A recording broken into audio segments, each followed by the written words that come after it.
Welcome to episode 6 of the Success Show podcast, where we dive deep into the stories and expertise of extraordinary individuals shaping the landscape of their respective fields.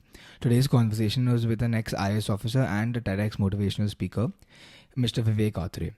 In this episode, we spoke about a diversity of topics ranging from UPSC clearation of the exams and how to deal with failure all the way to tips of public speaking. So stay tuned. Before you start watching, please don't forget to like and share this video and subscribe to this channel and the Ruhaan Mathreja Shorts channel. Follow me on Instagram at ruhaan.mathreja and at the Success Show Podcast. Once again, you're watching the Success Show Podcast. Enjoy.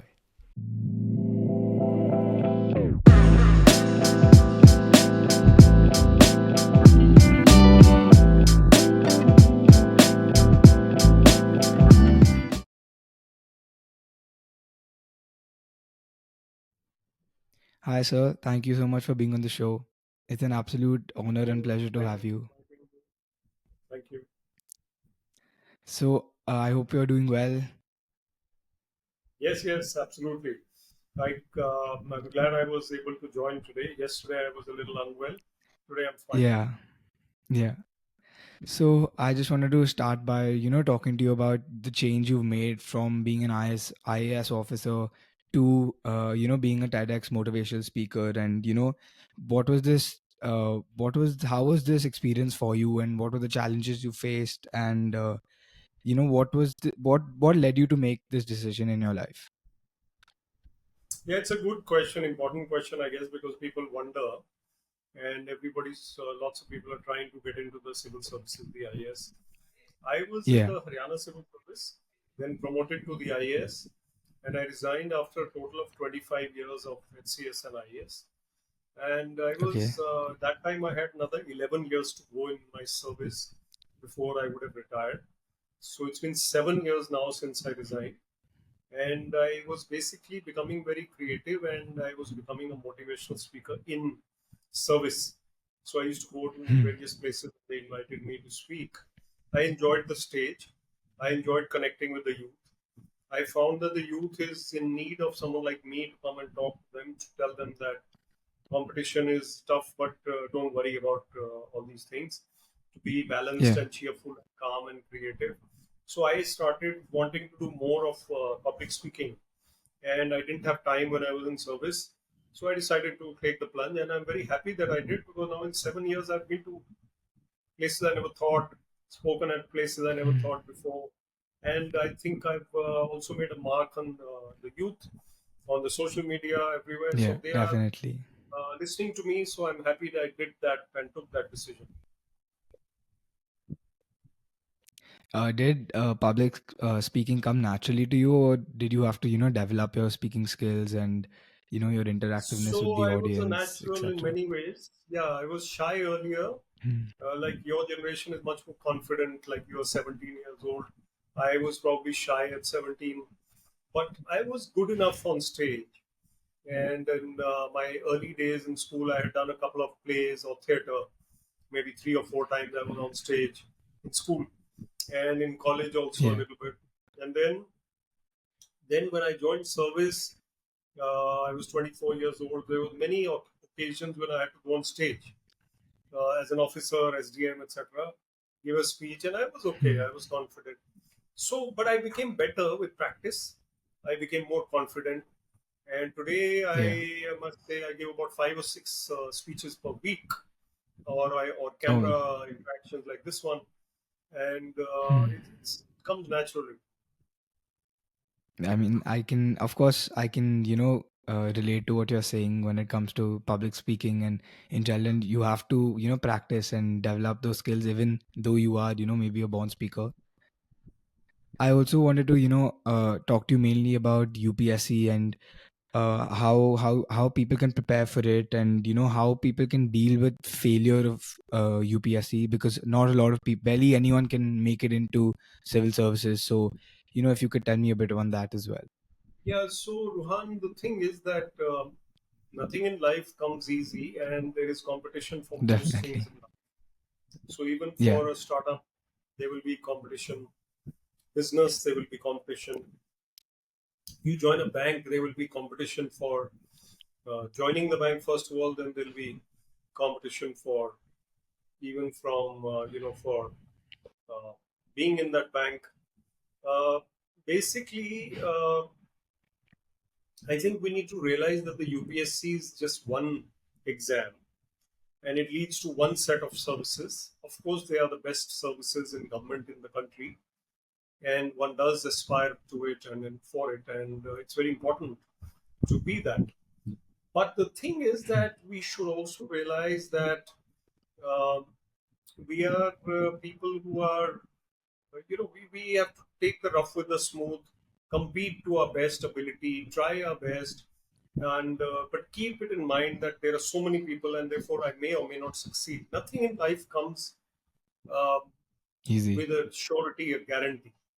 You're trying Yeah. to be in the Indian cricket team. What are the chances? They're very low chances. Trying to get into the IAS, again, there are low enough chances. You're trying to get into a bank or a corporate, or you're trying to get into whatever you get trying, there is no surety that you will. So if you do not succeed, then I would say that you have to have a plan B and you have to accept that and move forward. Yeah. There are so many ways in which you can succeed in life. This is not the only way, and this is one of the ways. But if you get through, it's fine. Give it a shot, 2 years maybe, and then you accept it and move on. Yeah. How would you define success? So I have a book called Finding Success Within, and this book Yeah. is basically about conquering your inner challenges and demons. So I would Mm. say that success is about finding true joy, true bliss, true happiness within, so that we don't struggle to, with the challenges of everyday life. And sometimes we get what we want, sometimes we don't, but we remain calm and cool and collected because we have conquered the mind to an extent at least. Our own fears, our own negativities, our own, worries or our own inhibitions. You conquer those, you become better as a human being. And yes, you need to have adequate money to survive and flourish. You need to have a Mm. place to live. You need to have a certain amount of power and stature. It's good to be ambitious in the world, Yeah. but I wouldn't define success by money or by power or by fame. I would define success as someone who's comfortable in life and is happy with his or her life, and is able to give joy and peace and happiness to others and help others also.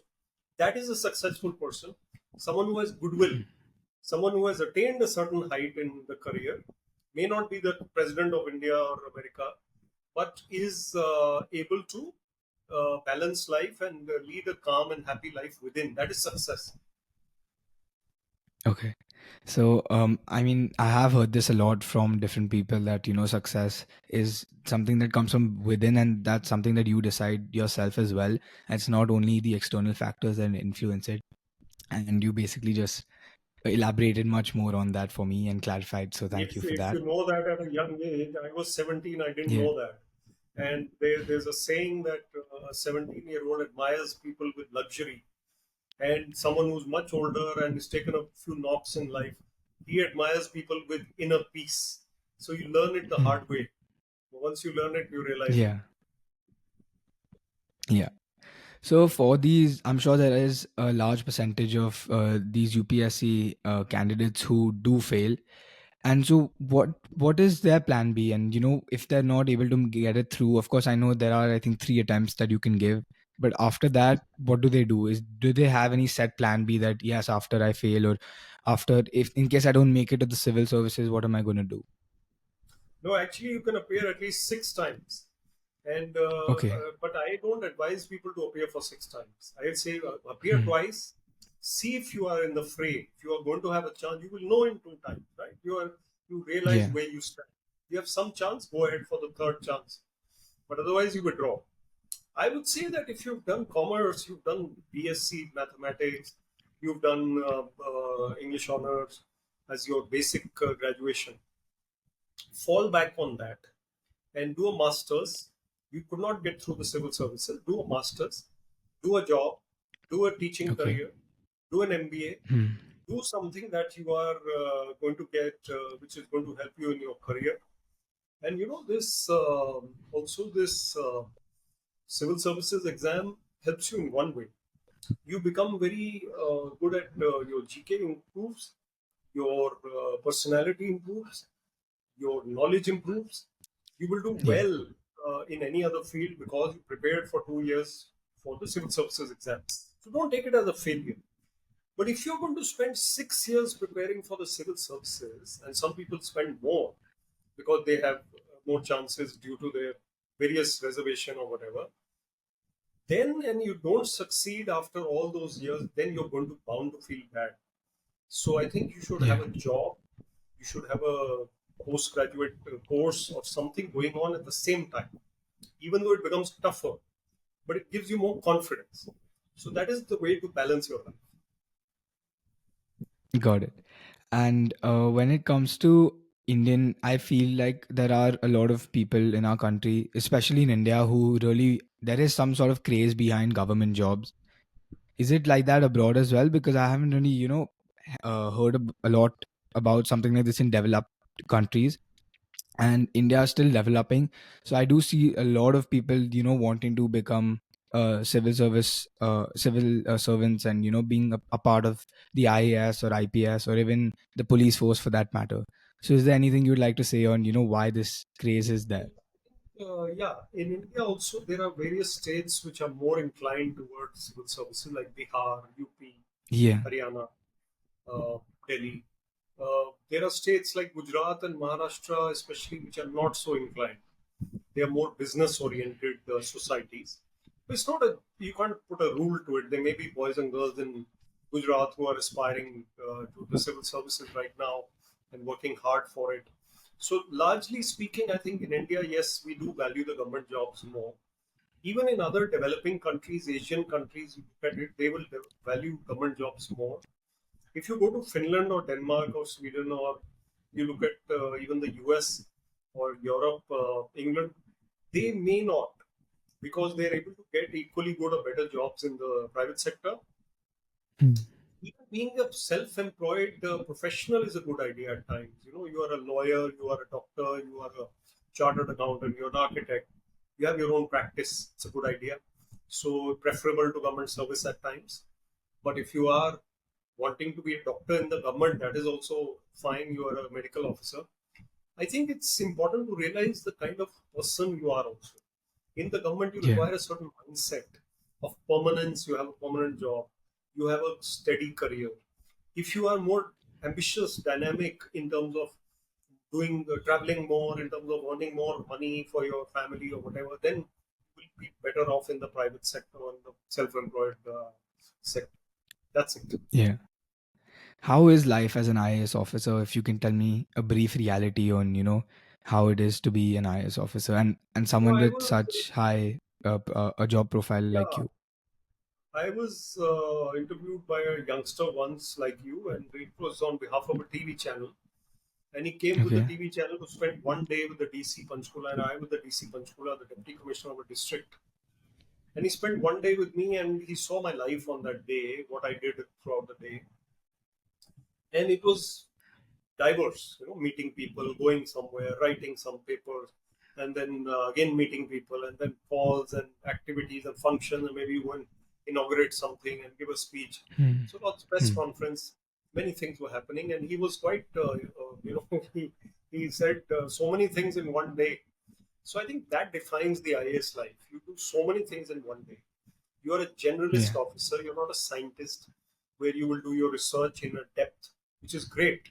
But as a generalist officer, you will do general things in your area or your department, and you will have to be an all-rounder. So I think being an all-rounder is the key to being a good IAS officer or a civil services officer. Yeah. Even in the police, it's a lot of Yeah. all-round work. And I think Hmm. also you have to balance your own personal time, your meditation, your physical fitness, your creativity as an officer. Definitely. So yes, it's a good life if you are comfortable. You go ahead for it. I was there for 24 years in the civil services, and then I resigned. So now I'm comfortable with the travel and the speaking. You just mentioned meditation. So I think you are a big believer of the book or Autobiography of a Yogi's Lessons. That's right. I That's have also this cover over here. This is the cover yeah. of that book on my phone. It's the autobiography of Yogi. And Yeah. in fact, I'm sitting right now at the office in a meditation center of YSS, which is the organization. Because after this, I'll go Okay. to the meditation hall for meditation. I Hmm. am sitting in one of the rooms. So I think it is important to start meditating at an early age. Physical fitness, mental fitness, spiritual fitness. So Hmm. spiritual fitness comes from meditation and working on your inner self. You are able to handle the reverses of life. You are able to handle the challenges of life much better. You are calmer. So you can sense that calmness in someone who meditates. And losing your cool or getting ruffled, restless is not a very big plus point in a personality. It's very easy to get angry Yeah. at something.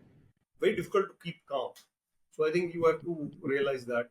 So I think that's the key. Meditation at an early age, scientific meditation, which I follow, it's brilliant.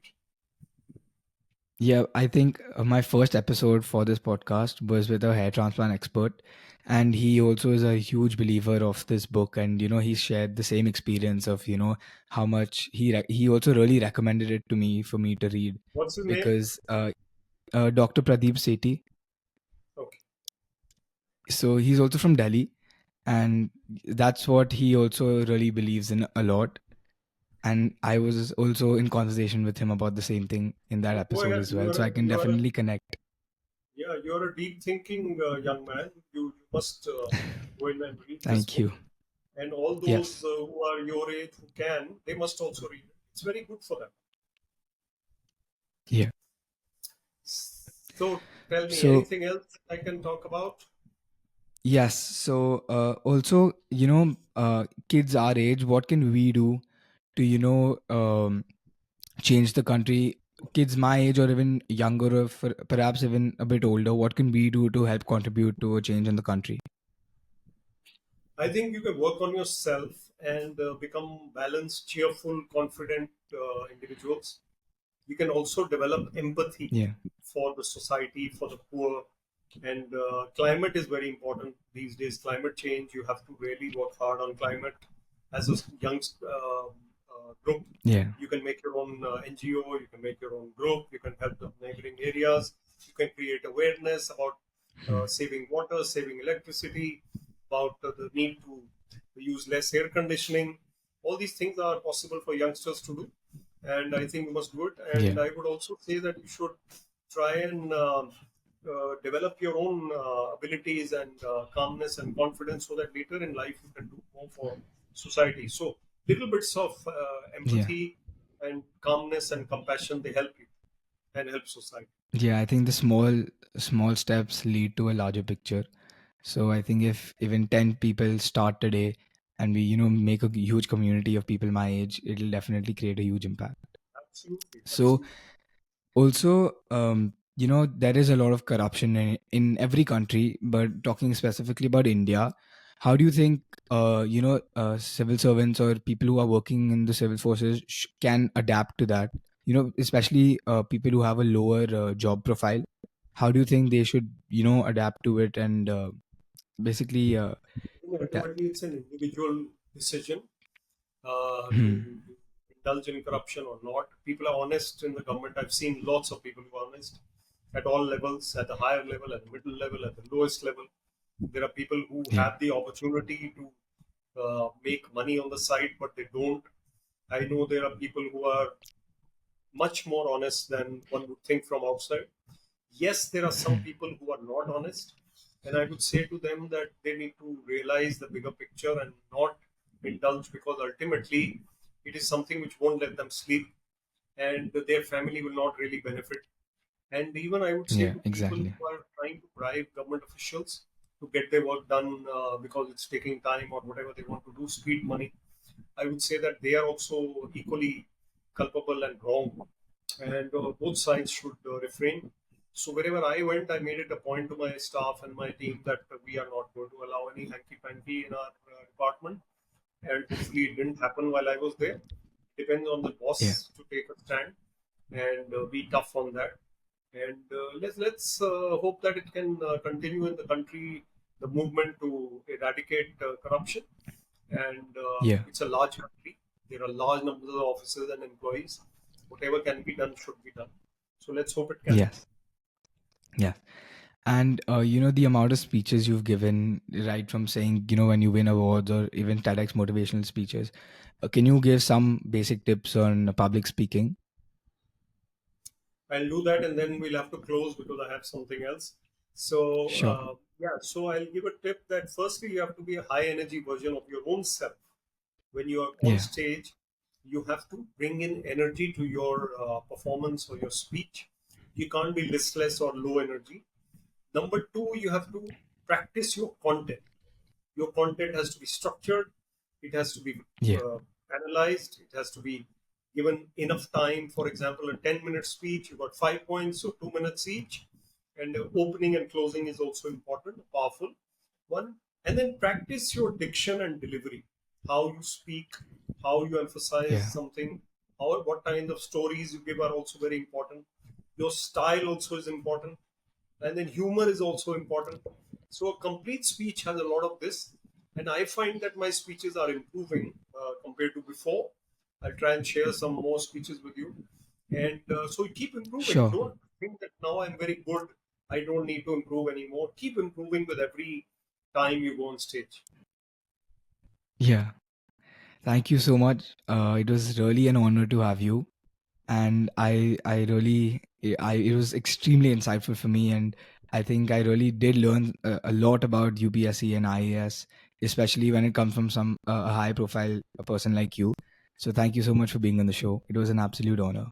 Most welcome, Rohan. Thank you for inviting me. I have done a lot of shows with youngsters. You are one of the youngest.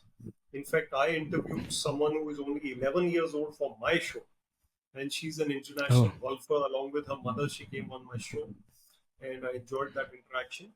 So it's always good to learn from the youngsters as well, and give back to you. So all the best to you, and we'll keep in touch. thank you so much. Thank you.